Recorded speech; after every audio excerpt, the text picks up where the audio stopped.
ketika kita bertumbuh pada diri kita sendiri, itulah awal dari mimpi buruk kita dalam kehidupan. Itu awal dari kehancuran, itu awal dari kesengsaraan, gitu loh. Gitu. Kata Imam Ibnul Qayyim, kalau orang itu udah mengedepankan logika, akal dibanding dalil, maka Allah akan hukum dia dengan merusak akal sehatnya. Na'udzubillah, tsumma na'udzubillah. Gitu. Makanya udah deh, serahin aja sama Allah. Kalau udah tekad, serahin sama Allah dan ikuti aturan Allah. Walaupun berat nih Ibu, walaupun nggak mudah. Bismillahirrahmanirrahim.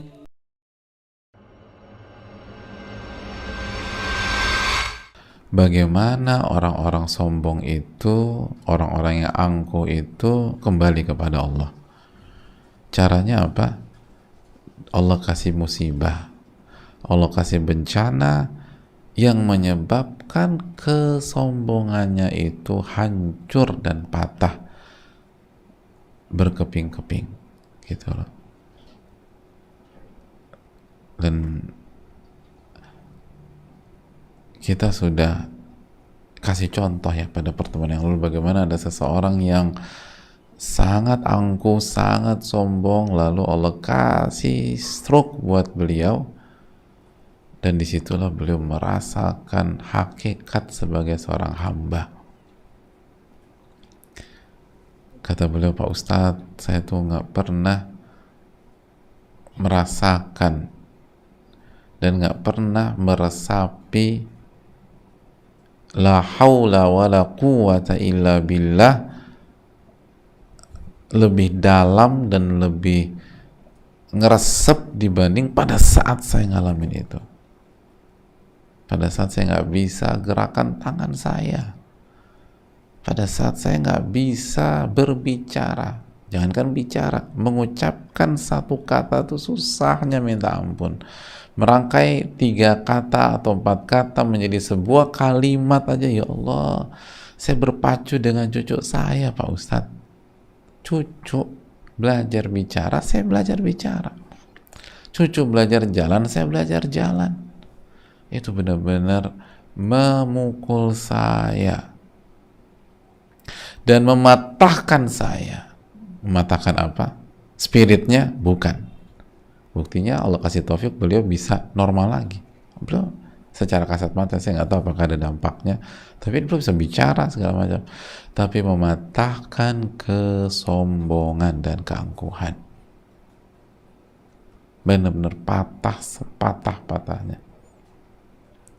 Dan itulah cara Allah membuat orang-orang sombong itu kembali kepada kebenaran. Hadirin Allah muliakan.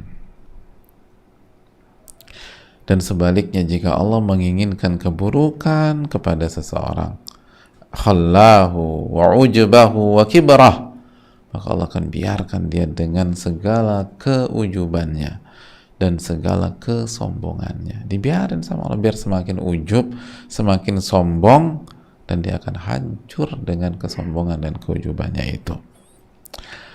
Hadirin Allah muliakan, dan itulah khudlan, kata para ulama, yang merupakan awal dari kehancuran seorang hamba.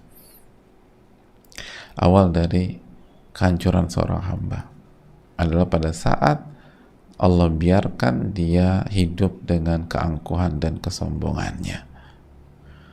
Hadirin khususnya ibu-ibu sekalian, makanya sekali lagi ketika kita ada masalah rumah tangga gitu ya, coba renungkan ini. Jangan hanya menilai masalah itu dengan selesai atau tidak selesai. Tapi kita juga harus renungkan bahwa apakah kesombongan saya hancur berkeping-keping? Dan kenapa masalahnya nggak selesai-selesai juga?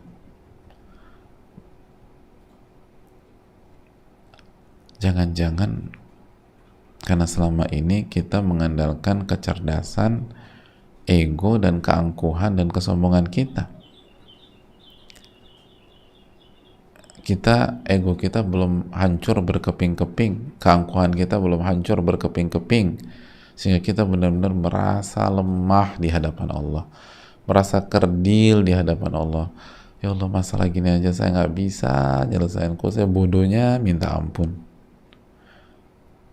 Allah ingin kita menyerahkan segala sesuatunya kepada Allah, bertawakal kepada Allah, bergantung kepada Allah. Dan inilah kunci dari segala masalah-masalah kehidupan kita. Kata Al-Imam Ibnul Qayyim, hadirin, bahwa fa'innal arifin kullahu mujmi'un ala anna taufiqa alla yakilakallahu ta'ala ila nafsik. Hadirin, kunci dari setiap masalah kita itu taufik dari Allah, hidayah taufik dari Allah.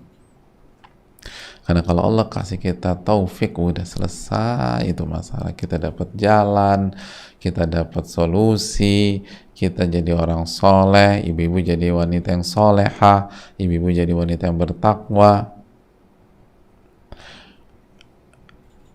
Dan apa itu taufik? Kata Al-Imam Ibnul Qayyim rahimahullah, seluruh orang-orang yang mengenal Allah, seluruh ulama yang mengenal Allah sepakat, tidak ada perbedaan, sepakat ibu-ibu, bahwa taufik adalah ketika Allah tidak membiarkan seorang hamba, atau ketika Allah tidak membiarkan kamu bertumpu pada dirimu semata. Itu taufik. Ketika Allah tidak biarkan kita bertumpu pada diri kita semata. Dan sebaliknya, al-khudlan, lawan dari taufik. Ada di bukunya kan, al-khudlan. Al-khudlan itu lawan dari taufik, opposite dari taufik. Khudlan adalah an yakilakallahu ta'ala ila nafsik. Ketika Allah biarkan kamu bertumpu pada dirimu. Ketika kita mengerjakan segala sesuatu itu dengan mengandalkan kemampuan kita. Itu khudran. Dan itu siap-siap berantakan. Mungkin tidak sekarang, tapi bisa jadi besok, minggu depan, bulan depan, tahun depan. Allah kasih istidraj buat kita. Kita rasa ini cara yang tepat, padahal enggak. Saat kita mengandalkan diri kita, saat kita mengandalkan pengalaman kita semata, saat kita mengandalkan logika kita semata, pada saat kita mengandalkan insting kita semata, intuisi kita semata, saat kita atau ibu-ibu hanya mengandalkan perasaan semata dalam menyelesaikan masalah, atau logika-logika kita semata dalam menyelesaikan masalah, itulah khudlan yang membuat kita jauh dari pertolongan Allah Subhanahu wa ta'ala, yang membuat kita jauh dari pertolongan Allah Subhanahu wa ta'ala. Karena kunci dari masalah-masalah hidup, hadirin, adalah taufik dari Allah. Ketika Allah memberikan taufik, maka seluruhnya akan diselesaikan dari arah yang tidak kita duga-duga, min haitsu la yahtasib. Itu kan yang Allah firman dalam surat At-Talaq ayat 2 dan 3. Nah, bagaimana caranya? Jangan pernah mengandalkan diri kita semata. Jangan pernah hanya mengandalkan kecerdasan kita semata, apalagi mengandalkan perasaan kita semata. Tapi kan aku perempuan, Pak Ustadz. Ya, itu ujiannya. Kalau mau masalah selesai, selesaikan dengan tawakal kepada Allah. Selesaikan dengan serahkan kepada Allah. selesaikan dengan ilmu Allah subhanahu wa ta'ala, bukan dengan perasaan kita, bukan dengan hawa nafsu kita, bukan dengan logika dan pemikiran kita yang pendek itu. Enggak. Kita serahkan kepada Allah dan kita gunakan ilmu Allah. Apa kata dalil, apa yang Allah firmankan dalam ayat, kalau Allah suruh ke kanan, udah ke kanan. Walaupun perasaan kita pengen ke kiri, ke kanan udah. Tapi perasaanku sebagai perempuan tuh susah nerimanya. Hadirin, kalau kita bertumpu pada perasaan kita semata, jadi orang perasa penting, dan perasaan itu senjata bagi kita. Tapi kalau kita hanya mengandalkan perasaan dan didominasi oleh perasaan sehingga dalil tersisih gitu loh, Allah lupa kita jadikan sandaran di mana kita meminta, kita menyerahkan segala sesuatunya kepada Allah. Kita tenggelam dalam perasaan-perasaan kita sebagai wanita, maka disitulah masalah nggak akan selesai, karena taufik tidak akan Allah berikan kepada kita.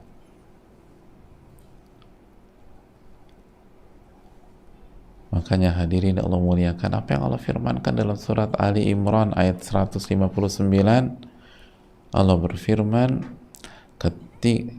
ketika Anda sudah bertekad, fatawakkal 'ala Allah. Kan begitu. Fa idza azamta fatawakkal 'ala Allah, innallaha yuhibbul mutawakkilin. Kita lihat artinya, fa idza azamta, maka apabila engkau sudah bertekad bulat, terus apa? Maka andalkan perasaanmu semata, maka andalkan logikamu semata, maka andalkan pengalamanmu semata, maka andalkan intuisi kamu semata. Enggak. Fatawakkal 'ala Allah, maka bergantunglah kepada Allah. Bergantung kepada Allah. Yang namanya bergantung kepada Allah itu apa sih? Pakai ilmunya Allah, lalu udah serahkan segala urusan kepada Allah, kita ngikut aja deh. Allah suruh kanan-kanan, Allah suruh kiri-kiri, Allah suruh kita minta maaf, kita minta maaf, Allah suruh kita nahan, kita nahan, Allah suruh kita ngalah, kita ngalah, Allah suruh kita diam, kita diam, jangan ngomong, diam. Kalau Allah suruh ngomong, ngomong kita hadirin. Tapi kalau Allah suruh diam, man kana yu'minu billahi wal yawmil akhir falyaqul khairan aw liyasmut. Barang siapa yang beriman kepada Allah dan hari akhir, hendaknya bicara yang baik gitu, atau dia diam. Udah bicara yang baik aja deh hadirin. Ibu-ibu bicara yang baik aja. Aduh Pak Ustadz, ini mulut udah bukan gatel lagi Pak Ustadz, udah pengen dikerok, nyerang tuh orang. Kalau gatel mah tinggal digerok, ini harus dikerok nih Pak Ustadz. Udah pengen nyerang aja, dikelewatan. Masa laki kita diganggu Pak Ustadz? Gitu misalnya. Ibu-ibu, man kana yu'minu billahi wal yawmil akhir falyaqul khairan aw liyasmut. Barang siapa yang beriman kepada Allah dan hari akhir, hendaklah berkata baik atau diam.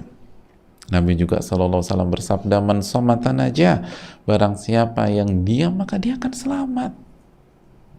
Diam dari apa? Dari hal yang buruk gitu loh.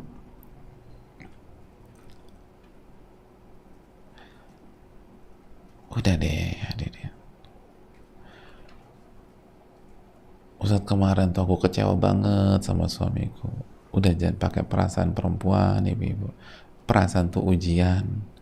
Kalau berhadapan dengan dalil, terus gimana Pak Ustadz? Serahkan sama Allah. Udah sholat belum? Udah sujud atau belum? Udah minta apa belum? Terus udah ikutin apa kata Allah udah? Apa yang Allah firmankan dalam Al-Quran? Apa yang diajarkan oleh Nabinya Allah dalam sunnah Nabi SAW? Udah ngikut deh. Ikut. Tapi berat, semua juga berat ibu-ibu. Kan ibu-ibu pengen masuk surga. Pengen masuk surga nggak ibu-ibu? Nabi SAW bersabda, "Huffatil jannatu bil makarih." Surga itu dikelilingi dengan hal-hal yang nggak enak. Ibu jangankan masuk surga, masuk Dufan aja berat gitu. Harus bayarnya mahal, udah bayar ngantri lagi gitu. Udah ngantri pas naik kita jantungan, habis itu bilang kapok kan naik ini, kapok kayak itu.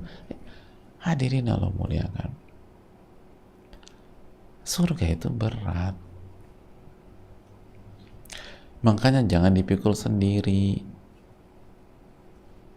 Kita tuh lemah, jangan pakai perasaan sendiri, kita tuh lemah. Allah berfirman apa dalam surat An-Nisa 28, kita suka baca nih ayat, wa khuliqal insanu dha'ifa. Manusia itu diciptakan dalam kondisi lemah. Jadi kalau kita hanya ngandelin perasaan kita, lemah kita nih. Tapi IQ aku tuh 180, Ustaz. Kamu tuh masih manusia atau bukan? Ya masih lah, masa jin. Ya udah, kata Allah, wa khuliqal insanu dha'ifa. Manusia itu diciptakan dalam kondisi lemah. Mau IQ itu 170 kek, 180, 190, tetap aja kata Allah lemah. Tapi aku ini punya pengalaman banyak loh di perusahaanku yang sebelumnya, Ustaz. Iya, lemah.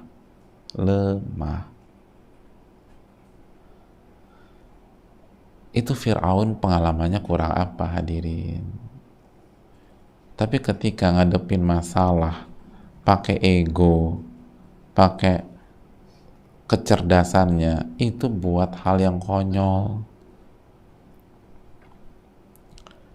Udah tahu yang dikejar Nabi Musa membelah lautan jadi 12 jalur terus bisa lewat. Ya kan harusnya orang cerdas mikir ya, ini musuh saya bisa membelah laut, dikasih kekuatan bisa membelah laut. Kan kalau dia bisa belah, kemungkinan besar bisa ditutup lagi. Ini jebakan nih, jangan masuk. Harusnya kan gitu. Dia masuk juga. Ya benar, begitu Nabi Musa udah sampai ke sisi yang sebelah sana, Allah suruh ditutup lagi, tutup udah. Meninggal tuh Firaun. Jadi kan ya kita sadar gitu loh, kita ini lemah.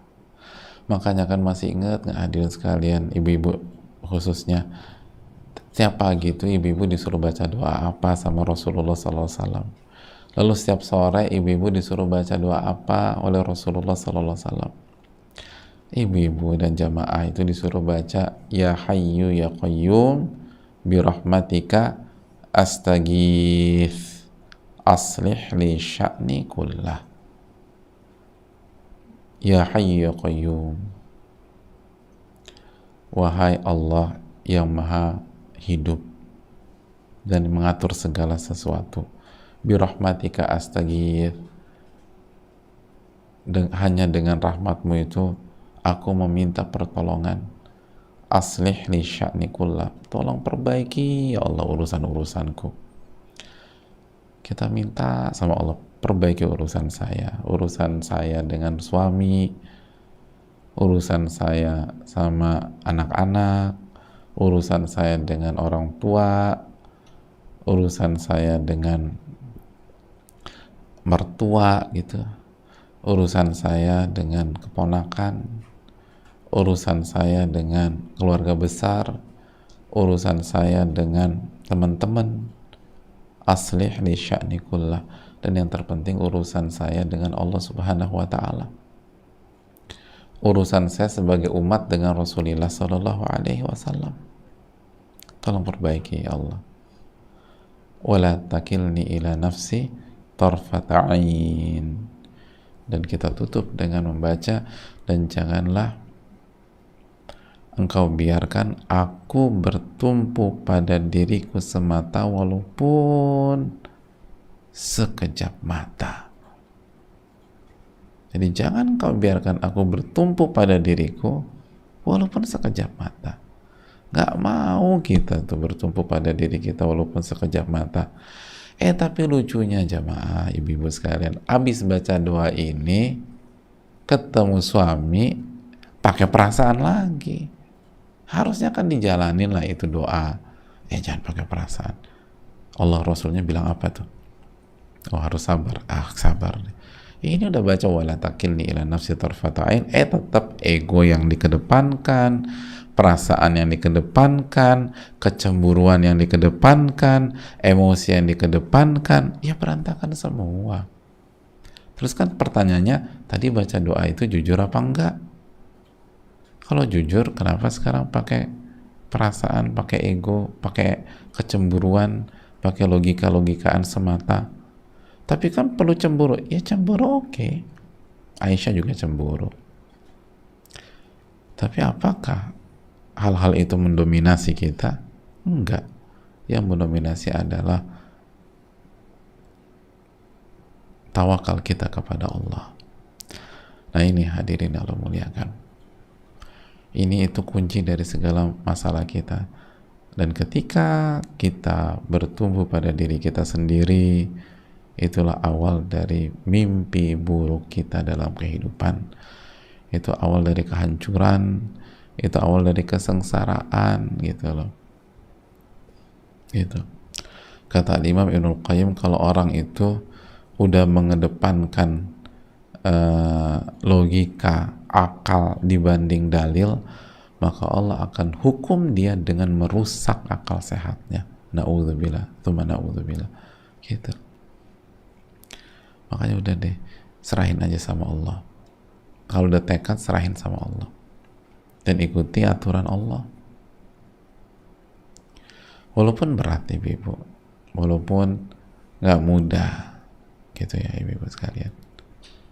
Tapi saya rasa cukup sampai di sini sesi materi kita. Insya Allah kita akan lanjutkan di pertemuan berikutnya biidznillah ta'ala. Tapi intinya adalah bahwa ternyata kunci permasalahan itu kan, dan kunci kebaikan dalam setiap masalah itu adalah taufik dari Allah. Dan taufik dari Allah itu artinya Allah tidak membiarkan kita bertumpu dengan diri kita semata. Hamba itu dibuat selalu kembali kepada Allah, bergantung kepada Allah, menggunakan ilmunya Allah. Dan masalah akan tambah ruwet ketika seorang hamba menyelesaikannya dengan mengandalkan dirinya sendiri, mengandalkan kecerdasan, logika, pengalaman, perasaan, kecemburuan, emosi, dan lain sebagainya.